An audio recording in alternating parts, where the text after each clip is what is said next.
ஜவ்வரிசி எதுல இருந்து செய்றாங்க, இதுல என்ன நன்மைகள் இருக்குன்னு நியூட்ரிஷன் சொன்னதை நான் சொல்றேன், கேட்டுட்டு அப்புறம் பேசுங்க. தம்பி, ஜவ்வரிசிங்கிறது மரவள்ளி கிழங்குல இருந்து எடுக்கிறாங்க. இதுல எந்த மைதா மாவும் கலக்க மாட்டாங்க. ஜவ்வரிசி மரவள்ளி கிழங்குல இருந்து வருதா?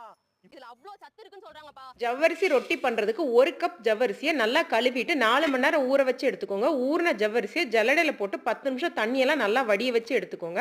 தண்ணி வடிஞ்சதுக்கு அப்புறமா இதோட வேக வச்ச உருளைக்கிழங்கு, பச்சை மிளகாய், கொத்தமல்லி தழை, சீரகம், தேவையான அளவு உப்பு, வறுத்த வேர்க்கடலை 4 டேபிள் ஸ்பூன் 1 பாதியமா மிக்ஸி ஜார்ல போட்டு சேர்த்துக்கோங்க.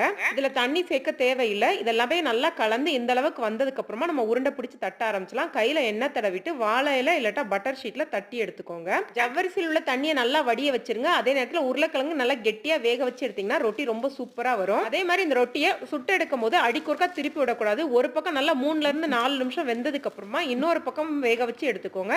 இறக்கும் போது நெய் தடவிட்டு இறக்குனீங்கன்னா டேஸ்ட் ரொம்ப நல்லா இருக்கும். செஞ்சு பார்த்துட்டு கமெண்ட் பண்ணுங்க. வீடியோ பிடிச்சிருந்துச்சுன்னா லைக் பண்ணுங்க. நன்றி, வணக்கம்.